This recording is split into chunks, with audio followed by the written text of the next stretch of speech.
Shout out to the old school, back in the days. Missing all the good times, don't let the memories fade. Shout out. Hey, and welcome. You are listening to News and Views with Jesse and Ryan. And this is basically news from the core of Regent out and beyond. Thank you for joining us. News and Views is a weekly, half-hour-long program for those who want to get behind the headlines for analysis, interviews, and alternate perspectives from a decidedly progressive point of view. Each week, special documentaries and discussions exploring important stories, internationally, regionally, and of course locally. As in all things Radio Regent, the program is dedicated to inclusivity, diversity, and positivity. We're going to be starting off with some weather, and that's a system that we don't use in this country. Let's go to the government one because that's very reliable. It is currently 4 degrees in Toronto, so from Pearson International Airport. There's some light rain falling. The pressure's at a stable 100.3 kilopascals, and humidity is 100%. Wow. Wind is blowing at 15 kilometers an hour, and you got about 2 kilometers of visibility. That's at the moment. We got, I don't know, we can read a couple days of what's coming. What's the weather going to be like tonight? Wait, one thing. I was just checking it out on the news. They said there's going to be a lot of wind potentially this evening, 70 to 90 kilometers an hour. Whoa. So that's kind of intense. Well, yeah, there's a special weather statement actually right here. And what is that weather statement? It looks like talking about what you were just talking about. Some southwesterly winds gusting to up to 70 Rain at heavy times. Total rainfall amounts to 25 millimeters potentially. Ooh. Southwesterly winds gusting to 70 kilometers an hour. Should be tapering off this evening. Coming down to a slow drizzle, but watch out for some localized flooding, which may occur in areas of poor drainage. Actually, on the way here, I saw a little bit of a minor flood action on the streets in Regent Park. Oh dear. Yeah, hopefully it's not too severe. It's not raining at the moment, so that's good. Cool. But I guess we'll see what the rest of the night brings. Yes. How about tomorrow's weather? Let's not. In my opinion, you can't really predict the weather. It's like magic. So, like, I trust one day in advance. Well said. What's tomorrow going to look like? Is tomorrow Friday already? Tomorrow is already Friday, if you can believe that. Can't believe it. So we've got 6 degrees, chance of flurries and rain showers continuing. But that's only 30%. Okay. Okay. But then overnight, it's going to drop to -6 and another 30% chance of flurries. Okay. And then beyond that, it's looking like more like we live in Vancouver or something because this is not normal. Normal temperatures for today would be about a maximum of -1 and a minimum of -9. And I think, what did we see today? We saw a high of about 4 or 5. So uncanny. It's a little weird. Do you know the amount of Torontonians I've seen wearing shorts and walking around is immense this year? I mean, I see that every year, no matter what the weather is. It's usually those kind of like stocky white dudes. Right. But I have been seeing it more than normal, I would say. What is that all about, though? I don't understand it. Is it kind of like saying, I'm tough, I can handle this cold weather? Or is it like trying to imagine that it's warmer than it is? I don't know. You know, they say that like I don't know, this is like a bio thing, but like men and women experience temperature and cold differently. I'm not a very manly man. I'll be the first to admit that. I am so cold all the time. Yeah. So I'm like, in my house wearing sweats, and I'm like just barely holding on. The other guys are like, wearing no socks and sometimes shorts, and I'm like, wow, this is amazing. I need to be warm at home too. I need to be warm all the time, to be honest. Yeah. The weather, like as mild as it has been, there has been actually some pretty intense bouts of cold since our last episode. Actually, there was one night when it was pretty brutal, -23, which is weird to think that was only about a week ago. I can't help think when it's freezing cold outside about our unhoused population and how intense that must be. Yeah, I feel like we might be diverting from our plan, but maybe that's okay. No. Yeah, we've been kind of following, that whole issue. There's like a large population in Toronto that doesn't have stable, secure housing, and a lot of people beyond the people experiencing that awful situation are wanting to check, do something to be done about it. And there was recently a motion or a bill or a vote on something. Let me take a look at that. We've got this article here. In a 15-11 vote, council rejected a Board of Health recommendation to expand warming center hours and to declare homelessness a public health crisis. Wait, does that mean in addition to not opening the 24/7 center, they also said that homelessness is not a crisis? Right? Exactly. Why? Oh my God. Right? I mean, now, I keep asking myself, what is the deal with the warming centers? Why don't they want people going to the warming centers? Why don't they want them open longer? And I did read a piece of news that said there is a significant amount of shelter deaths that happened last year. Whoa. About 100. Whoa. So maybe, and unfortunately, those shelter deaths are connected to overdosing.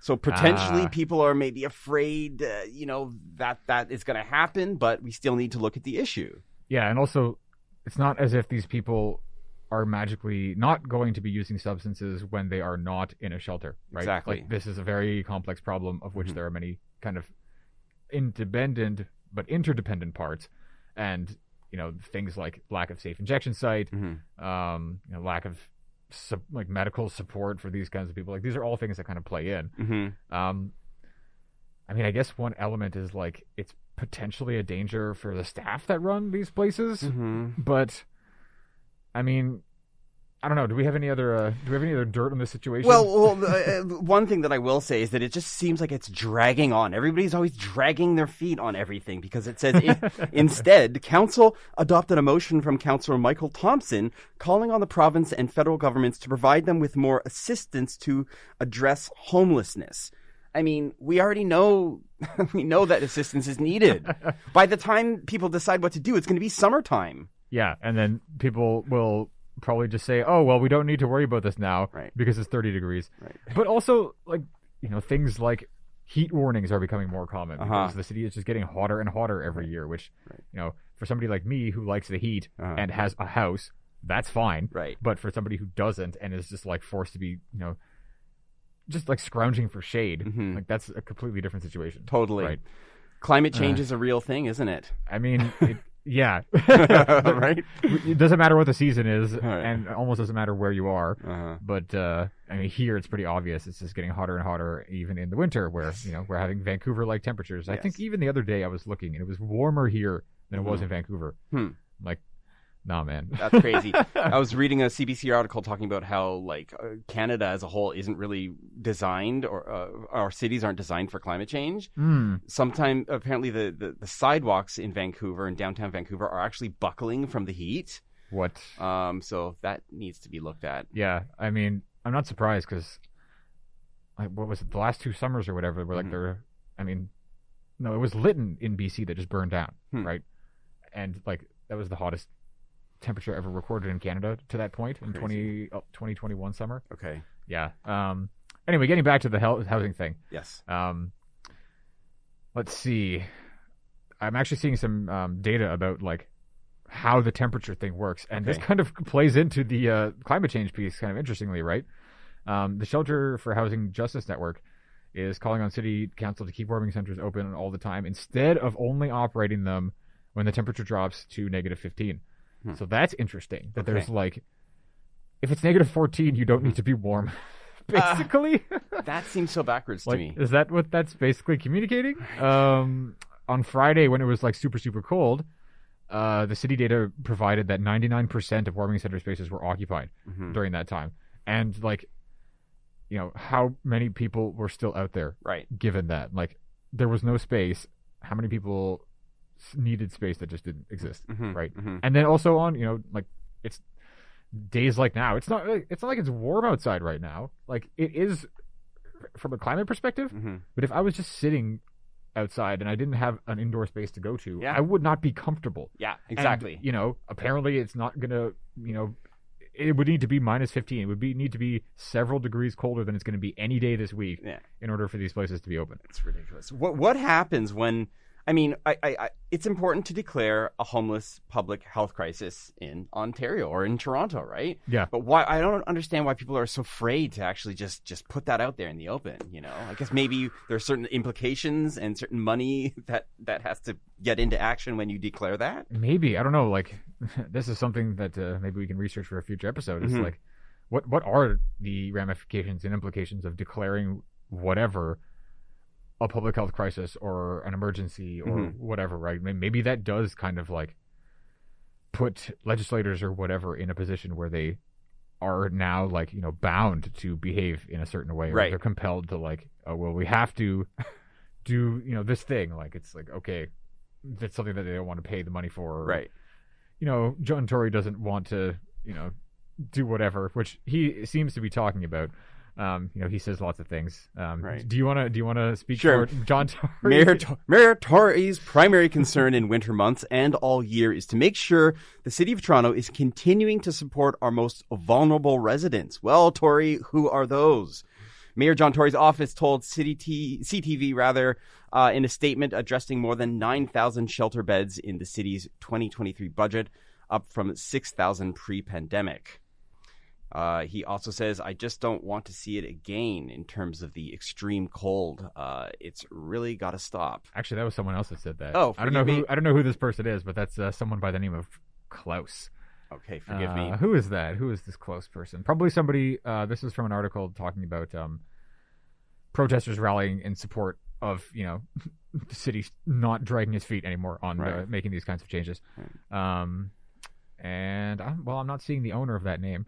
But anyway, somebody who's a little more maybe on the ball about the situation than the man behind the desk in that weird shaped building down at Nathan Phillips Square. In this person's opinion, I am not speaking on behalf of anyone else, but that's what I have to say about that one. Right. Well, it certainly looks like a crisis to me when I go home or come to work, or, you know, I see the homeless issue. You can't ignore it, right? Do you often see like examples of or evidence of this happening in the city? For sure. Even at the top of my street, there's a gentleman who's unhoused, and quite frankly, there is nowhere for him to go. And he keeps setting up his sleeping arrangements and some food, and then they keep asking him to go. And this has been going on for about 3 or 4 weeks now. Wow. And I won't say what big box store he's sleeping outside of, but it's crazy to me. They're not too friendly about his presence, I'm guessing. No. Unfortunately. Yeah, I was about to ask you, you know, was that on his city property or was it on private property that was happening? That would have been city property, really. Well, let me see. If you got Bloor Street, it's just right on Bloor and Spadina. So okay.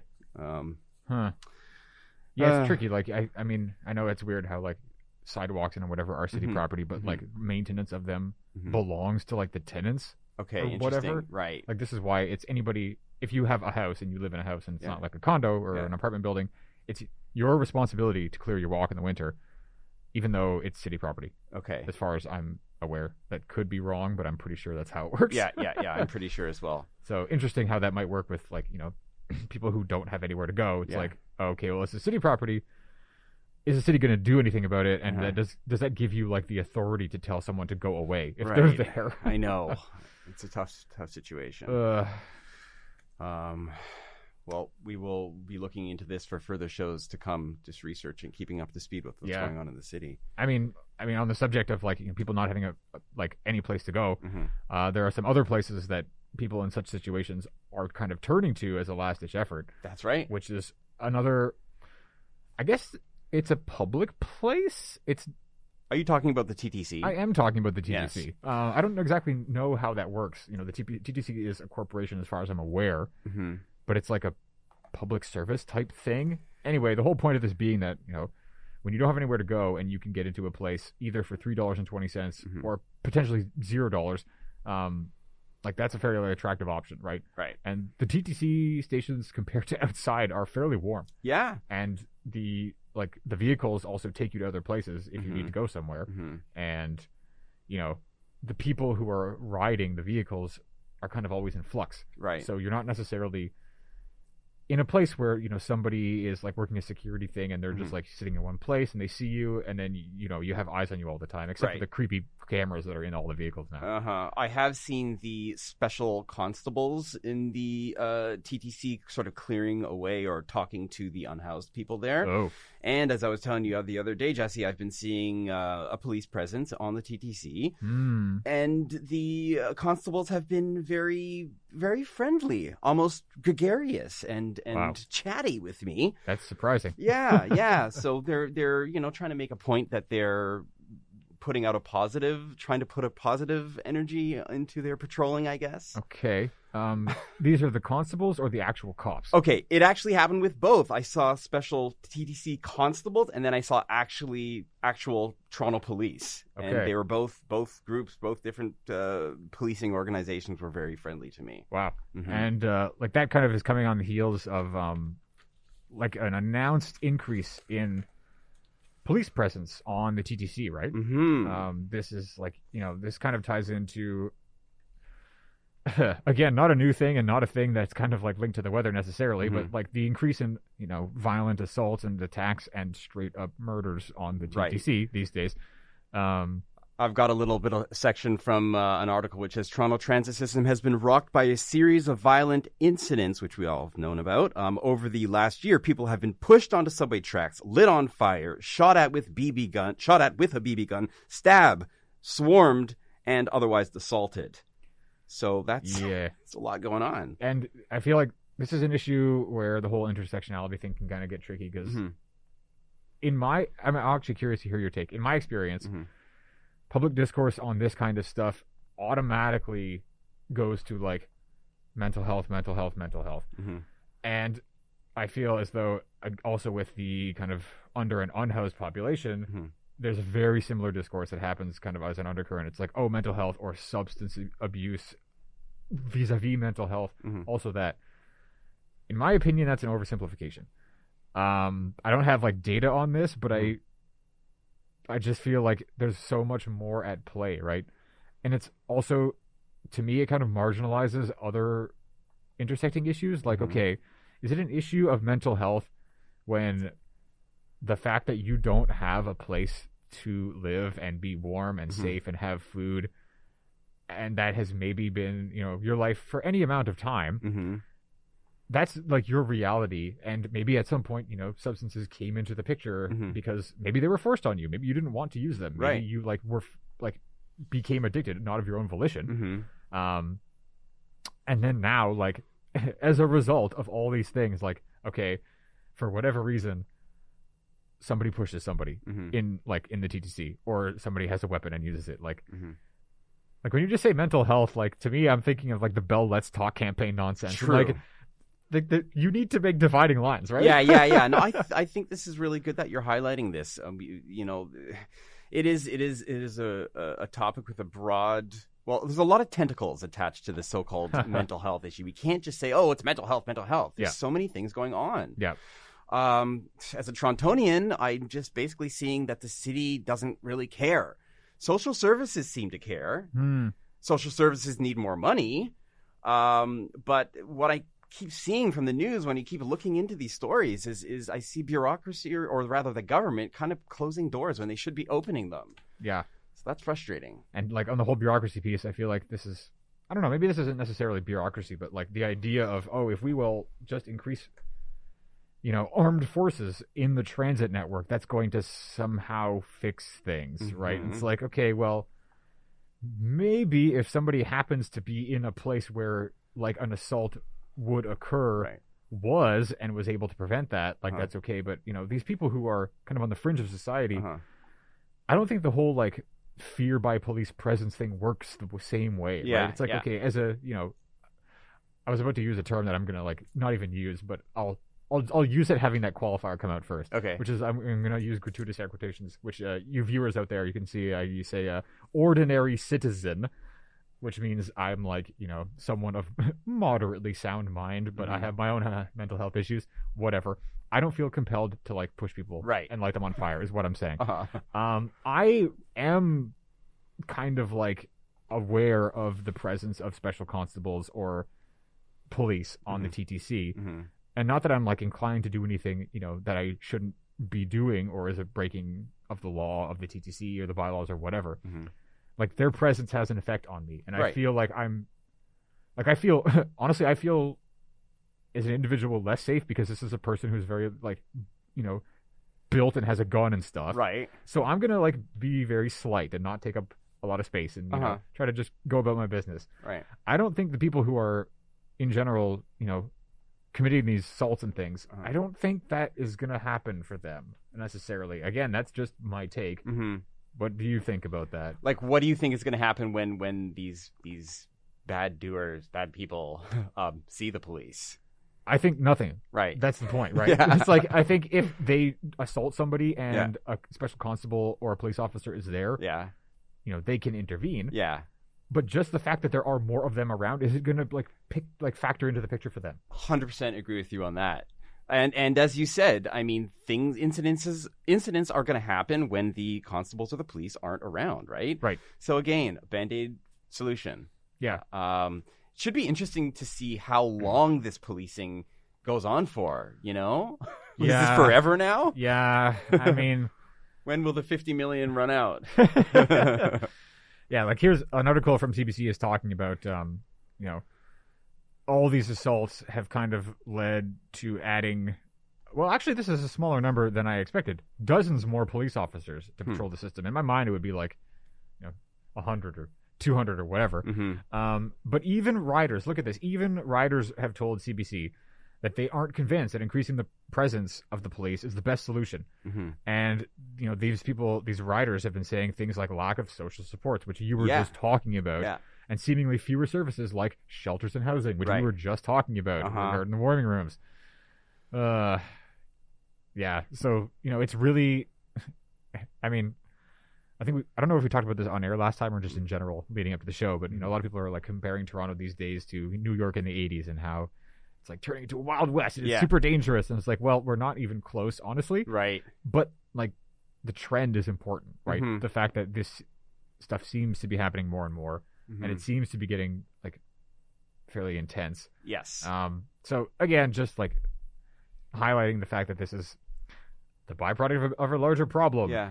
Says someone else in this article that I can't see the name of. But yeah, it's just like throwing police at the problem, Band-Aid solution. Right. We're talking a lot about mental health, but also what about health of Canada?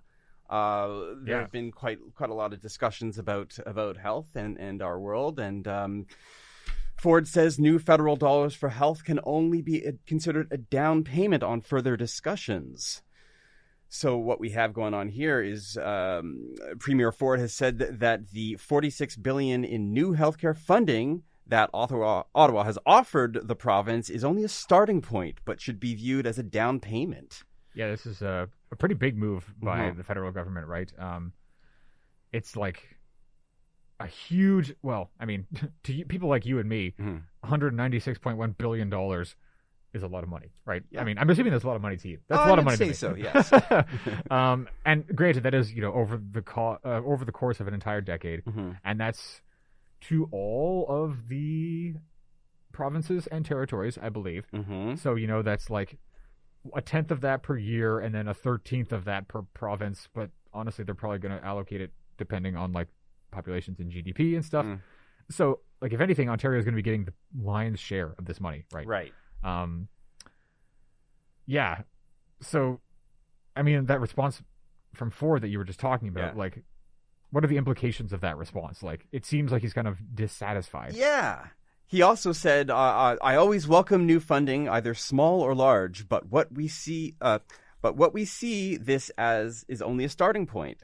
So he's really, why does he keep coming back to it? It's a starting point. It's like they want to discuss more things in the future. They're dissatisfied. Yeah, it seems like the premiers in general had been wanting an increase in $28 billion, which, I mean, I'm not very good at math, so I haven't been able to break down like a tenth of this. I mean, I guess it's about $2 billion a year on average, or slightly less per province. Right. So, if you're gunning for 28, right, that's not even close. But one part of the this announcement of the funding is like accountability on behalf of the provinces, because I'm gonna say this is my own view. This is my own view of the news. Is like the public healthcare system in Ontario, anyway, for the last several years, has been in a state of decline, and I don't think that is just by happenstance or strictly by the consequences of the pandemic. Right. I remember earlier in life, things worked better, and like by scaling, things could have been better during the pandemic. Yeah. And we've had the same premier for about as many years as the period of time I'm talking about. I'll just leave it at that. In 2020, 1,400 seniors died of COVID-related illnesses. Whoa. When they said that, certain systems were in place, certain long-term healthcare systems were in place, we wouldn't have lost so many, period. That's like a huge amount. Yeah. Right? Yikes. So, yeah, it's a big issue. Yeah. And I mean, returning to the accountability piece, like it seems like, especially Dofo, but other premiers seemingly are kind of on board with this, is like they just kind of want the money, and part of this funding package, I don't know if it's a package, part of the funding from Ottawa, there's kind of like a criterion that you kind of need to show what you're doing with the money. And nobody seems to like that. Right. How ridiculous. Right. And I think one topic I was researching was the fact that with this money, part of the idea is to give a little bit more access and awareness to Canadians about their health files. A lot of our previous health documents are sort of locked away with our our doctors or physicians, and maybe that doesn't have to be that way, right? Yeah, it seems weird that it's kind of like all this information about me exists in a place that I cannot access it. Right? Exactly. And I've I see my share of doctors and specialists and have appointments and all that. I'm not the biggest fan of Life Labs. Okay. However, at least when I go for a test, within a couple days, I can see all the results on their website. Right. But it's weird that it's on their website, which is like a for-profit corporation. Yeah. Like, why is this not going to some kind of, if not government, like... Not to say that I'm advocating for centralized government control of all the information, blah, blah, blah.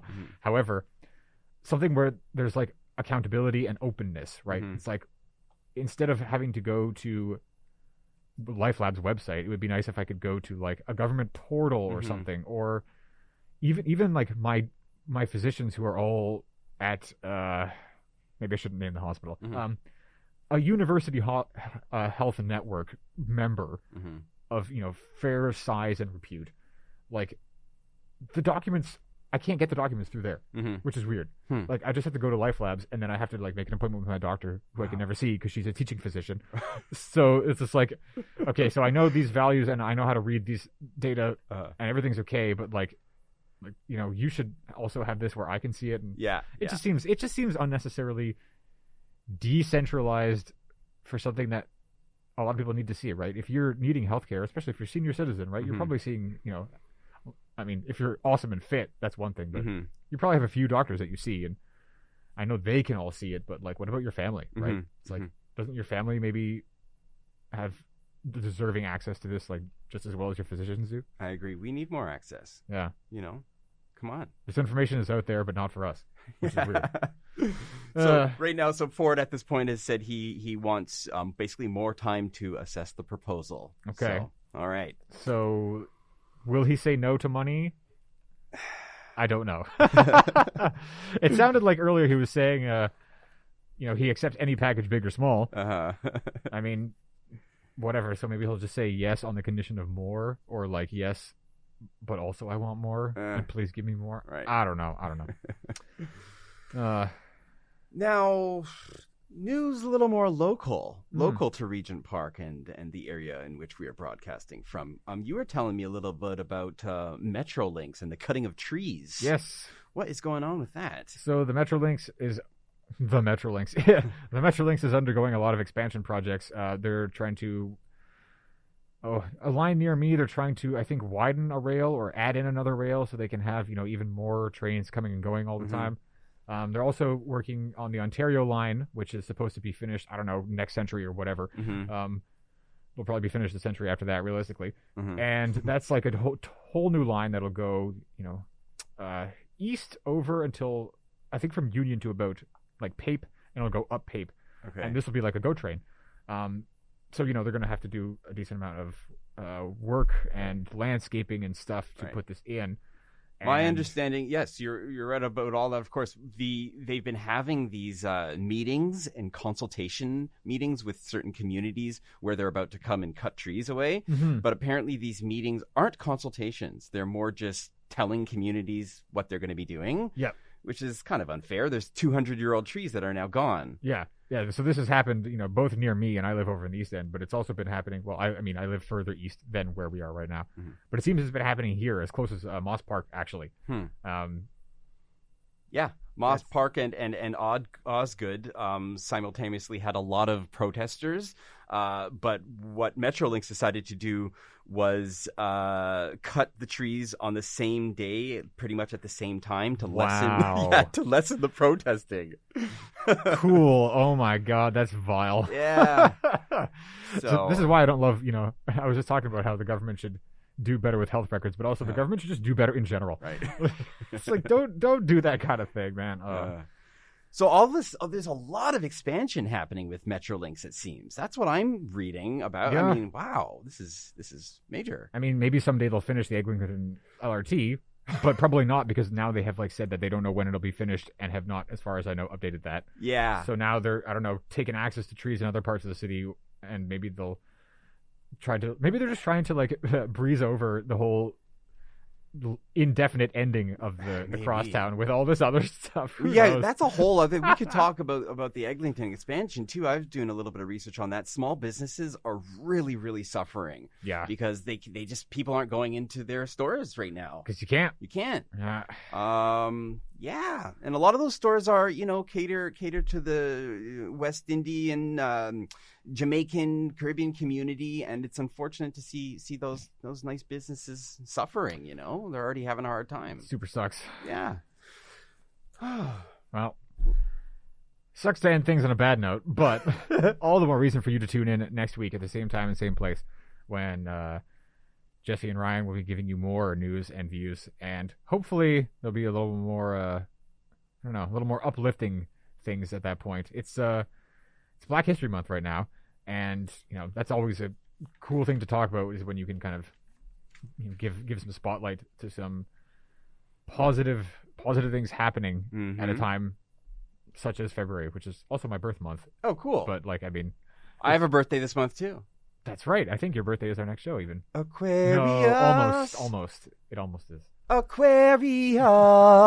It is the age of Aquarius. Yeah. All right. But Black History Month, yes, of course, is this month. Just a quick little thing to say: you can check out the city's Black History Month webpage, because there are events happening all across the city. Guess what? 90% of them are free, so that's always cool.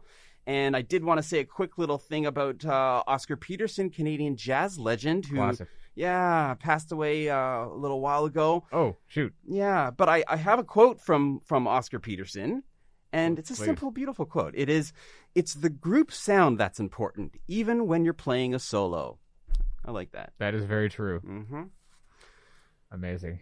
Well, on that slightly brighter note, I think that's time to conclude this week's episode of News and Views. I am Jesse. And I'm Ryan. And thank you for tuning in. And stay warm out there, stay safe, and stay beautiful. And we'll see you next week. See you next week. Stay dry.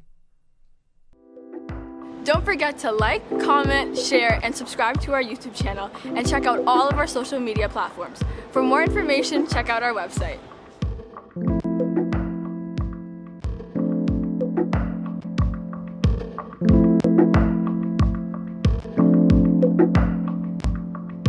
Thank you.